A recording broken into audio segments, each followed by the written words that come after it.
ঘৰৰ মানুহকেইজন যেতিয়া বাহিৰলৈ ওলাই যায় ঘূৰি নহা পৰ্যন্ত ইমান বেছি ভয় লাগি থাকে নহয়নে বাৰু আজিকালি ৰাস্তাই ঘাটে ইমান বেছি গাড়ী মটৰ হৈছে যোৱাকালি এখেতে অফিচলৈ গৈ থাকোতে এটা সৰুকৈ এক্সিডেন্ট হ'ল আৰু এক্সিডেন্টৰনো কি সৰু ডাঙৰ আছে নহয়নে বাৰু আৰু যিমানে যি নহওক কিয় অফিচলৈতো যাবই লাগিব অফিচলৈ যোৱাৰ আগতে জখম হোৱা ঠাইখিনিত অকমান ঔষধ লগাই পুৰণি পাতল কটন কাপোৰ এটুকুৰাৰে ভালদৰে বান্ধি দিলো যাতে জখমখিনি চাৰ্টত লাগি আৰু বেছি হৈ নাযায় সেইভাবে আৰু কাপোৰ টুকুৰা ভালদৰে বান্ধি দিয়াৰ পিছত এখেতে ভাত খালে আৰু তাৰ পিছত গল অফিচলৈ আৰু এতিয়া আহিলো মই পাকঘৰলৈ আজি মোৰ ৰাতিপুৱাৰ আহাৰ খাওঁতে অকমান দেৰি হ'ল আৰু যেহেতুকে দেৰি হ'ল সেইভাবে দাইল ভাত নাখালো মানে মন গল কিবা এটা চটপটা খাবলৈ আৰু সেইভাবে ৰাতিপুৱাৰ যেহেতুকে ভাত আছিলেই ভাত সৰু আলু ভাজি আৰু লগতে পিয়াজ জলকীয়া দি ভালদৰে ভাজি ললো আৰু লগতে অকমান চাও বনালো চাহখিনি অকমান যাতে কাঢ়া হয় তাৰ বাবে মই চাহপাত অকমান বেছিকৈ দিলো আৰু গাখীৰ দি ভালকৈ উতলাই ললো আৰু মোৰ এয়া চাহ কাপো হৈ গল আপোনালোকে এনেদৰে ভাত ভাজি খাইছেনে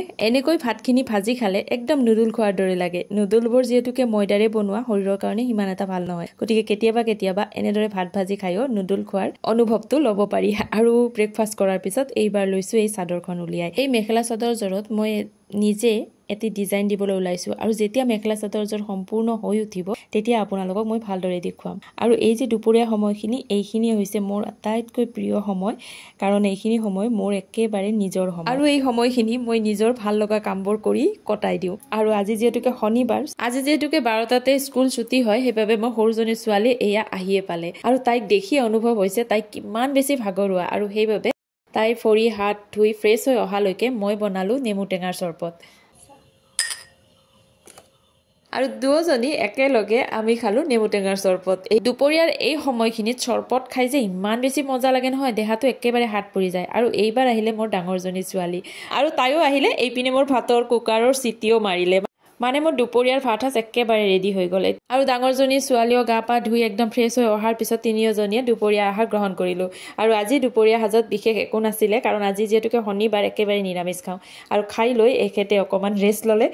আৰু মই আকৌ আহিছো পাকঘৰলৈ এইবাৰ এই কণী কেইটা ভালদৰে ধুই মেলি পৰিষ্কাৰ কৰি এটা বক্সত সোমাই থম মই আকৌ কণী ধুই নথলে মোৰ একেবাৰে ভাল নালাগে আপোনালোকেও নতুন কণী আনি এনেদৰে ধুই থয়নে মই আকৌ বজাৰৰ পৰা কণীবোৰ অনাৰ পিছত ভালদৰে ধুই থওঁ কাৰণ কেতিয়াবা যদি অমলেট বনাওঁ ভুলতে বাকলি এটুকুৰা যদি পৰি যায় তেতিয়া মোৰ বহুত বেছি ঘিণ লাগে আৰু সেইকাৰণে মই ধুই থৈ দিওঁ আৰু এইবাৰ মই পাকঘৰটো একদম পৰিষ্কাৰ কৰি থলো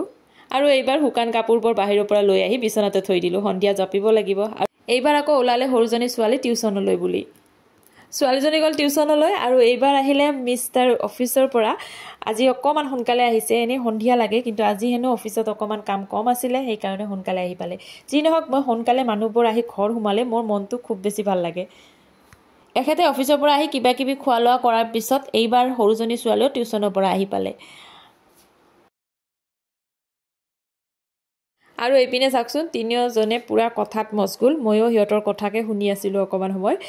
গোটেইবোৰে লগ হ'লে এনেদৰে কথা পাতি থাকিলে খুব বেছি ভাল লাগে নহয়নে বাৰু আজি এই মোবাইলৰ যুগত যেতিয়া মোবাইল এৰি ঘৰৰ মানুহকেইজনে এনেদৰে কথা পাতে মনটো বহুত বেছি ভাল লাগে ইমান বেছি গৰম লাগিছে মই এতিয়া যাওঁ গা ধুবলৈ বাই বাই